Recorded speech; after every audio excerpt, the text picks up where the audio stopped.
తాకట్లో ఉన్న బంగారాన్ని విడిపించి ఆ రోజున మార్కెట్ ధర కట్టి మిగిలిన డబ్బును మీకు అందిస్తుంది కొమ్మూరి గోల్డ్. మీలాంటి వాళ్ళు ప్రభుత్వంతో రాజ్యంతో పోరాటం కన్నా ప్రజాస్వామ్యబద్ధంగా ప్రజలకు సేవ చేద్దాం మీరు వస్తున్నారు.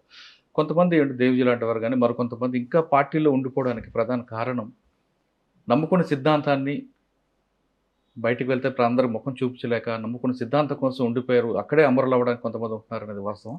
ఇక చెప్పలేమండి. ఎందుకంటే అందరి మధ్యన చర్చ జరిగింది. ఇప్పుడు నిన్న కాక మొన్న పడకల స్వామి ఆయన ఎన్కౌంటర్‌లో చనిపోయిన విషయం మీకు తెలుసు. ఆయనతో నేను బయటికి వచ్చడానికి ముందు 3 నెలలు ఆయనతోటే గడిపానండి. ఓహ్! నన్ను చాలా అపారంగా ఆయన గౌరవించేవాడు. నాతో చాలా మంచిగా వ్యవహరించేవాడు. నా రక్షణ బాధ్యతలన్నీ ఆయనే తీసుకునేవాడు. అవన్నీ చేశాడు. కాకపోతే రాజకీయాల విషయాలకొచ్చే వరకు చాలా స్పష్టంగా చెప్పేవాడు. దాదా నువ్వు చెప్తున్న తప్పులన్నీ ఉన్నాయి పార్టీలో.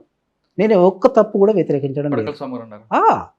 ఇవన్నీ కరెక్ట్ మీరు చెప్పారు. కానీ ఆయుధం వదిలిపెట్టడం నేను సిద్ధంగా లేను అని చెప్పాను. కాబట్టి ఇంతకాలం పనిచేసిన తర్వాత బయటకు వచ్చాక మిమ్మల్ని కూడా చంపాలని కొంతమంది చంపాలని కొంతమంది కాదు, ప్రభాకరే.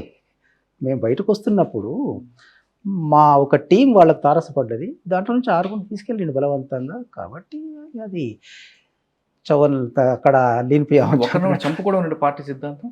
పార్టీకి సిద్ధాంతం అని చెప్పి అనుకున్నప్పుడు వాళ్ళు నేను అక్కడ ఉన్నప్పుడే ఆయుధాలు వాళ్ళపైన దాడి చేసుకొని స్వాధీనం చేసుకోవాలనేటువంటి ఒక స్టేట్మెంట్ కూడా ఓపెన్గానే ఇచ్చిండ్రు. కాబట్టి దాడి చేయడానికి సిద్ధపడ్డారు వాళ్ళు, ఉండాలని చెప్పి అనుకున్నటువంటి వాళ్ళు. అది తప్ప ఒప్ప అనేటువంటిది బయట వాళ్ళు కూడా నాతో అప్పటికీ లింకులు ఉన్నటువంటి వాళ్ళు మేము దీన్ని చంద్రన్న దృష్టి తీసుకెళ్తాం, ఇలాంటి స్టేట్మెంట్ ఇవ్వడం ఏంటి దుర్మార్గం అయిందని చెప్పి ఇవాళ నన్ను నిందిస్తున్న వాళ్ళే ఆ రోజు అన్నారండి. సార్ 45 సంవత్సరాల పార్టీలో మీకు బాగా గుర్తుండిపోయిన ఒక సంఘటన చెప్పండి. అంటే మీరు లక్ష్యం నెరవేరేయమని ఒకటి, 2 బయటకు వస్తున్నప్పుడు అడవిని వదిలిపెట్టి వస్తున్నప్పుడు మీరు పడ్డ మానసిక క్షోభ.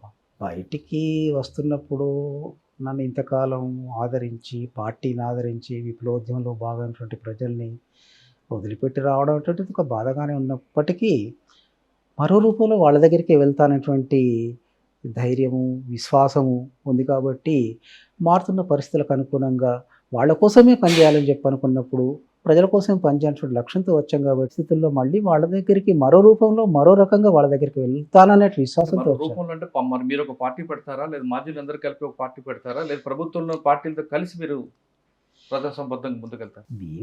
రేపు ఏ రకంగా చేస్తామనేటువంటిదో రేపు భవిష్యత్తులో తేల్చుకుంటామండి. కానీ ఎప్పటికైనా కానీ ప్రజల కోసమే పనిచేస్తూ వచ్చాము. కాబట్టి ఇవాళ మేము రాజ్యాంగబద్ధంగా ఇవాళ వాళ్ళకు ఉన్నటువంటి హక్కులు 5th షెడ్యూల్లో పేర్కొన్నటువంటి హక్కులు వీటన్నిటి కోసం మళ్ళీ ప్రజల దగ్గర ద్వారా కాదు బ్యాలెట్ ద్వారా మీరు వస్తారు.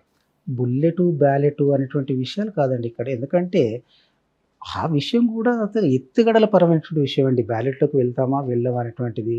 కాబట్టి రేపు అవసరం ఏది ఉంటే మా పార్టీలో చివరి దశలో మేము దీన్ని యాక్సెప్ట్ చేసాం. అదొక ఎత్తుగడ. అవసరం కొట్టు పోతం లేదు. పార్టీలో కొంతమంది కాంగ్రెస్ చర్చను కూడా ముందే తీసుకొచ్చిండ్రు.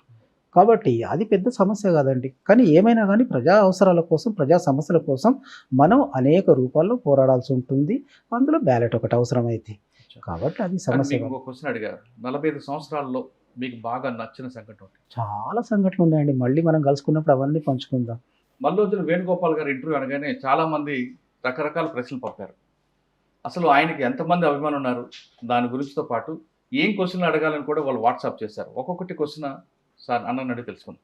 అలా మీ గురించి చాలామంది ప్రభుత్వం ఎదుట ఆయుధాలు పట్టుకుని లొంగిపోవాలి నిర్ణయానికి దారితీసిన పరిస్థితులు ఏంటి, ఎప్పటి నుంచి మీరు ఎలా పునరాలోచన పడ్డారు, ఏ విషయాలు మిమ్మల్ని ఈ నిర్ణయాన్ని తీసుకొని పురుకొల్పాయి, ఈ ప్రక్రియ ఎప్పటి నుంచి మొదలైంది, మొత్తం కాలం ఎంత పట్టింది? వాళ్ళందరికీ ముందు బ్రీఫ్గా ధన్యవాదాలు. నా మీద అభిమానంతో నా మీద విశ్వాసంతో వాళ్ళు ప్రశ్నలు అడిగారు. ఈ ప్రశ్నకు ఇంటర్నెట్లో 22 పేజీల డాక్యుమెంట్ ఉంది, అది చదవండి. ఓకే. నెంబర్ 2, సాయుధ పోరాట విరమణ అన్నారు. మరి ఇలాంటి పోరాటం చేస్తారు, చేస్తే మీ ఎజెండా ఏంటి, ఏ అంశాలు చేపడతారు, ఏ ప్రాంతాల్లో పనిచేస్తారు, ఎన్నికల్లో పాల్గొంటారా, ఇతర పార్టీలు కలిసి పనిచేస్తారా, ఎలాంటి పార్టీలతో మీరు కలుస్తారు? కొద్ది రోజుల్లో భవిష్యత్తులో మీకే తెలుస్తుంది. ఇంతకాలం జల్ జంగిల్ జమీన్ అనే కోసం పోరాటం అన్నారు. మరి ఇంతకాలం గచ్చిరోల ప్రాంతంలో లాయిడ్ కంపెనీ జల్ జంగిల్ జమీన్ నష్టం చెబుతూ మీ పోరాటం చేశారు. ఇప్పుడు ఆ లాయిడ్ కంపెనీకి మీ బ్రాండ్ అంబాసిడర్ పదవి ఇస్తానంటుంది. ఇంకా చాలామంది సరెండర్ క్యారియర్లకు ఆ కంపెనీ ఇప్పటికే ఉద్యోగాలు ఇచ్చిందని తెలుస్తుంది. దీన్ని ఎలా మీరు చూస్తారు? ఇందులో మీరు ఒపీనియన్? జల్ జంగల్ జమీన్ కోసమే పోరాడాల్సింది ఉంది. ఇప్పటికీ ప్రజలు పోరాడుతున్నారు. ఆ పోరాటాన్ని గత రూపంలో ముందుకు తీసుకెళ్ళలేకపోయాం. ఇప్పుడు దాన్ని మరో రూపంలో ముందుకు తీసుకెళ్ళడానికే రాజ్యాంగాన్ని చేతిలో పట్టుకున్నాం. నక్సలైట్లు ఉన్న చోట్ల అడవులు ఇంకా నష్టపోకుండా ఉన్నాయని ఓ రకంగా వాళ్ళే వాటిని కాపాడుతున్న అభిప్రాయం ఉంది. నక్సలైట్లు లేని చోట్ల మైనింగ్ కంపెనీలు, భారీ ప్రాజెక్టులు అడవుల వినాశానికి పాల్పడుతున్నాయనే విమర్శ చాలా కాలం ఉంది. దీని మీరే ఉంటారు. కరెక్ట్. ఈ ఉద్యమానికి ఓ 60 ఏళ్ళ చరిత్ర ఉందంటే అందులో మీరు 45 ఏళ్ళ పాటు స్వయంగా పనిచేశారు. పోలిట్ బ్యూరో స్థాయికి వచ్చారు. అలాంటిది మీరు చేసుకున్న విమర్శల్లో మిడిమిడి జ్ఞానంతో పనిచేశామని, ఇంకా చాలా తప్పులు చేశామని రాశారు. మరి కొన్ని వేల మంది చేసిన త్యాగాలకు ఇప్పుడు విలువ లేకుండా పోయినట్టేనా అనే ప్రశ్నకు చాలామంది వేధిస్తుంది. దీన్ని మీరు మా ఉద్యమమే మీ ముందు సాక్ష్యంగా ఉంది. ఇది వరకు చాలామంది లొంగిపోయినట్టుగా చాలా సామూహికం రాలేదు. ఇలా తుపాకీలు ప్రభుత్వానికి అప్పగించలేదు. కానీ మీరు ఇలా చేయడం వల్ల మిమ్మల్ని కొందరు ద్రోహులనే మాట్లాడుతున్నారు. తాజాగా అభయ్ విడుదల ప్రకటనలో మీపై తీవ్ర విమర్శలు ఉన్నాయి. మిమ్మల్ని దీనిపై మీ కామెంట్. చాలా బాధ్యతాయుతమైన చర్యగానే నేను భావిస్తున్నాను. ప్రభుత్వం నుంచి కొంత డబ్బు మీకు అందుతుందని చెప్తున్నారు. అది కోట్లలో ఉంటుందని అంటున్నారు. ఆ డబ్బును అమరుల కుటుంబానికి కోసం కానీ, ఆదివాసీల కోసం కానీ, లేదా మీ తదుపరి రాజకీయ సంస్థ నిర్మాణం కోసం ఖర్చు చేస్తారా? అవన్నీ చాలా అపోహలండి. మీరు చివరిగా ప్రశ్న, మీరు రచయితగా, కవిగా కూడా మంచి పేరు. ఇప్పుడు మీరు రచన చేయాలనుకుంటున్నారా? ఏదైనా పుస్తకం కానీ, నవల కానీ రాయిపోతుంది. నా కళానికి ఆకలి ఎక్కువ, కళాన్ని విరమించదలుచుకోలేదు. ప్రజాస్వామ్య పద్ధతుల్లో పనిచేస్తూ ఉంటున్నారు. మరి ఇప్పటిదాకా ఇది బూర్జువా ప్రజాస్వామ్యం అంటూ వచ్చారు కదా, అలాంటి ప్రజాస్వామ్య పందాలు మీరు ఏ సాధించాలనుకుంటున్నారు? అప్పుడు అలా అన్నారు కదా, ఇప్పుడు నిజమైన ప్రజాస్వామ్యం ఉందని భావిస్తున్నారు. ఉందా లేదా అనేది నా భవిష్యత్ ఆచరణలో తేల్చుకుంటాను. సార్ ఫైనల్కి వస్తున్నాను. మీరు వచ్చారు, ప్రజలకు వచ్చారు, చాలా సంతోషం. మీరు ఖచ్చితంగా మీకున్న పద్ధతిలో సాయుధ పోరాటం కాకుండా ముందుకెళ్ళి మరోసారి ప్రజలకు వెళ్తారని మేము కూడా ఆశిస్తున్నాం. అయితే ఇప్పటికే లోపల ఉన్న వాళ్ళందరికీ మీరు ఇచ్చే పిలిపేంటి? నేను ఇప్పుడనే కాదండి, ఎందుకంటే నేను లోపల ఉన్నప్పటి నుంచి కూడా జూన్ నుంచి దాదాపు ఆగస్టు నుంచి ఇప్పటి వరకు వాళ్ళకు ఒకే పిలిపిస్తున్నాను. నేను బయటకు వచ్చిన తర్వాత కూడా చాలా సందర్భాల్లో మెసేజెస్ విడుదల చేశాము. ఇప్పటికి కూడా వాళ్ళందరికీ చేతులెత్తి చెప్పేది ఏంటంటే, మీరంతా బయటికి రండి, పరిస్థితులు చాలా మారుతున్నాయి, మనం నష్టపోకూడదు, మీరంతా బయటికి రండి.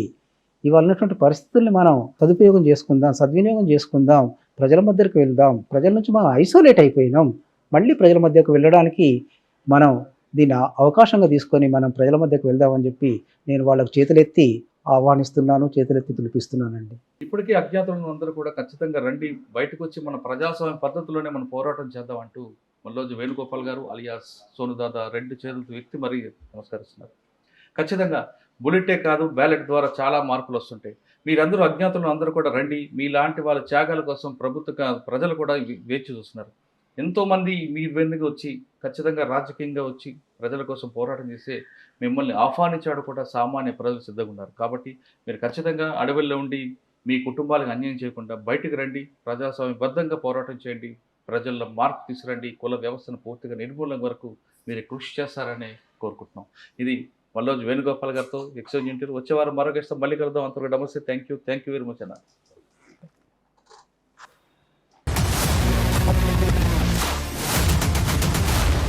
I dreams, this police diaries is something very, very valuable towards that.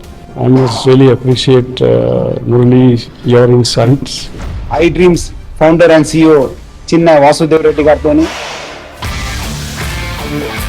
Muralidhar crime stories చాలా ఫేమస్ అయిపోయినాయి. And it is good. Gautam Savan garu and Satyanar sir. Well done. I congratulate him for doing so well, and I congratulate him, his boss also. So well.